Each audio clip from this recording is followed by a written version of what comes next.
Welcome to the Happiness Podcast. I'm Dr. Robert Puff. There's a lot of things that we want in life. We may want money so that when any unforeseen crisis arises, we have the money to cover it and even extra money to really enjoy life. We may want health because when we're healthy and our bodies are doing well, then we can really enjoy life.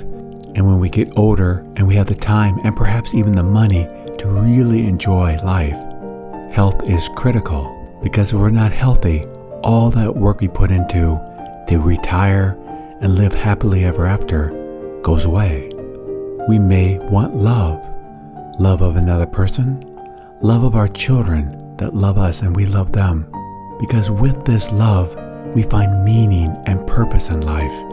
But if we take a moment and really think about these things that we want, what's at the core of all of them? I believe it's security. But we can approach this security from two vantage points. At one end of the spectrum, our lives may be very hard right now. We don't have enough money to pay rent, and it scares us. It frightens us. And we pray and we wish for someday when we don't have to struggle like this anymore because it's exhausting.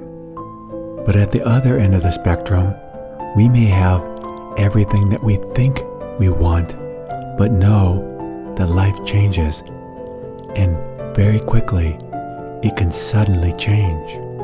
I know several people recently in the last few months who have worked really hard as a couple, saved, and now they reached the point of retirement and they're so looking forward to spending the golden years with their partner. And now they're alone because their partner didn't make it. It is a common human tendency to seek security in things outside of our control, like a stable job, financial wealth, perfect health, or the approval of others. And while these things are nice to have, they are inherently impermanent and an unreliable source of true security. Relying on them is like building a house on shifting sand. Sooner or later, something is not going to work anymore. And the security that we so much sought externally lets us down, and we're in a crisis mode. But does it necessarily have to be this way? Is there perhaps another option? Because the truth is, I think more than any time in human history, our world is changing so fast that few of us can keep up. I was recently listening to a lecture by a cutting-edge researcher in AI, and she was commenting on the rise of technology in the past compared to now. When new technology rolled out before, we might see a change every year or 5 or 10 years, or perhaps even longer, before we really notice any change. But now, she commented, change is measured far more in months than years. And very few people, if any, truly know what's going to transform in the upcoming years for all of us. How do we possibly find security in an incredibly insecure world right now? Is there any hope? But what I'm going to say next may surprise you. I think the rapid change that we're all facing right now has potentially some really good outcomes that may come from it. The one thing I've seen working as a clinical psychologist in private practice now for over 30 years is that people aren't prepared for change. And when it comes rapidly, like the loss of a job or loss of a loved one, it's traumatic beyond belief for them because they weren't prepared for it. I want to give a silly example to illustrate this point. When I was a teenager, my friends and I would do this silly game where we would let the other person hit the person as hard as they could in the stomach. Now you may think that it would be pretty bad that you're letting someone hit you as hard as they can in the stomach. But as long as you're prepared for it and you get your stomach very tight, it really doesn't hurt much at all. What hurts is what's called a sucker punch. That's where you're not prepared for someone punching you in the stomach, And when they hit you in the stomach when you're not prepared, it hurts a lot. It can take your breath away, literally. Life is very much the same. When we realize that life can throw us punches sometimes, but we prepare for them, then we handle them so much better. When we're not prepared for them, then if we get a phone call from one of our friends and they tell us that our best friend just died in the middle of the night, that's a very different form of change and often much harder. So if we are living in a world that is truly becoming far less secure than it's ever been in history, how do we navigate this? The first thing we have to acknowledge and understand is what is in our control from what is not in our control. The weather, the economy, other people's actions, these are out of our control. But our thoughts, our judgments, our responses, these are within our control.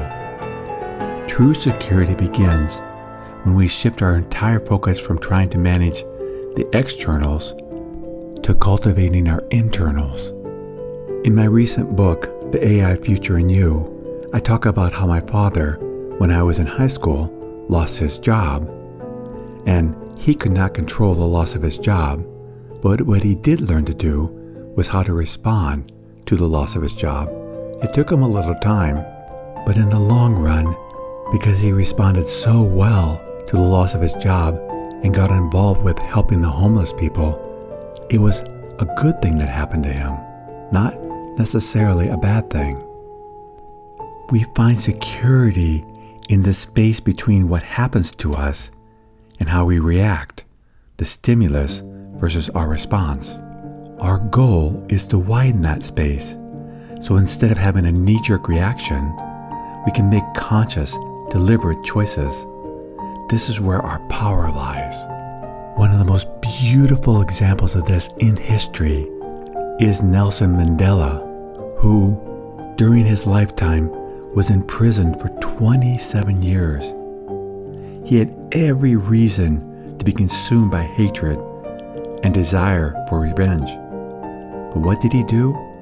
He used that time to study, reflect, and understand his opponents.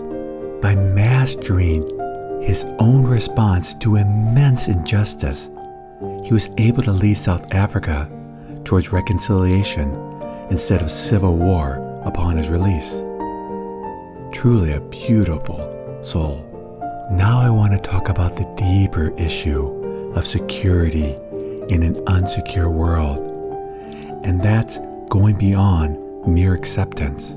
I want to talk about the principle of amor fati, or a love of one's fate. This is a practice where we just don't tolerate what happens, but we actively embrace what is happening and see it as necessary and purposeful.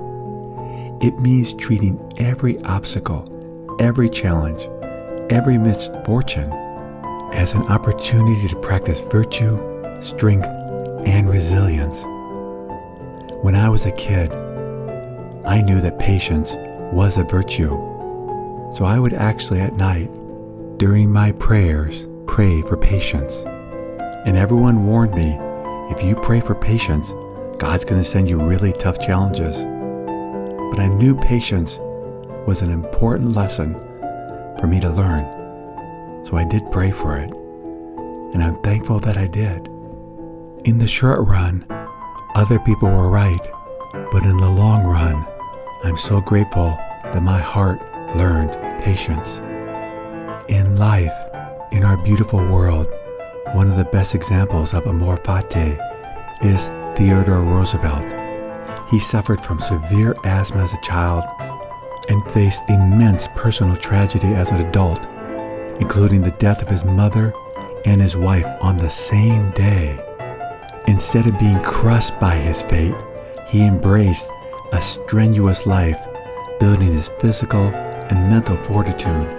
He treated every hardship as a challenge to be met head-on, effectively loving his fate by wringing every drop of growth from it. So what I'm presenting today is challenging. I acknowledge that.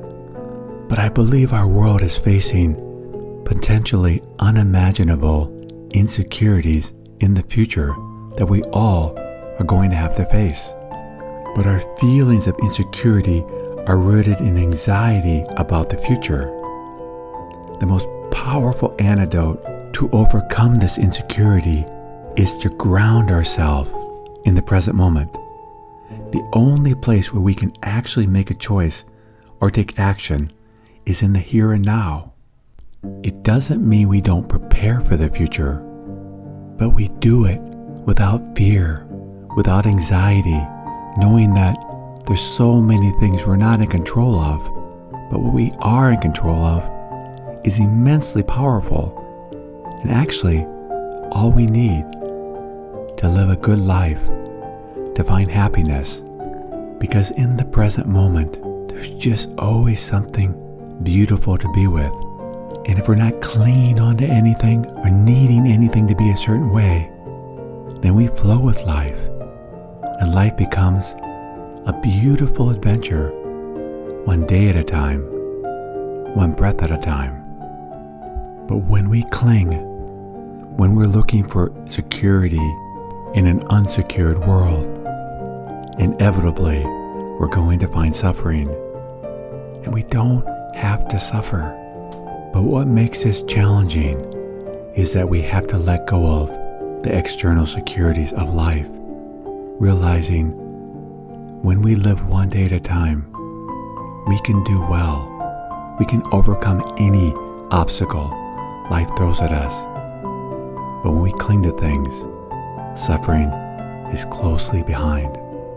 I think one of the hardest challenges that any human ever has to face in life is struggling with a severe addiction to, say, something like alcohol. Because often when a person struggles with alcoholism and they decide to quit, there's a lot of collateral damage in their past that they have to face.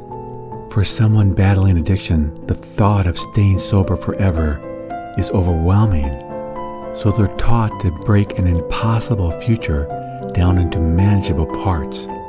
By focusing only on today, one day at a time, they're able to find stability to overcome a monumental challenge, thus proving that security is built in small, present moment increments.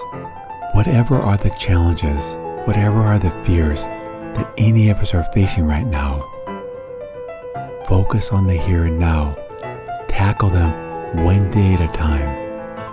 That's the magic, that's the beauty of finding security in an unsecured world. We can do this. We just have to hang on to what's going to help us. Hanging on to things externally will never help us because they're precarious, because they can change. But what we can hang on to one day at a time is our internal self, learning to cultivate skills that help us navigate any change that comes our way. We can do this one day at a time, one breath at a time. Thank you for joining me on the Happiness Podcast. If you'd like to learn more about the podcast, please go to www.happinesspodcast.org. That's happinesspodcast.org. Until next time, accept what is, love what is.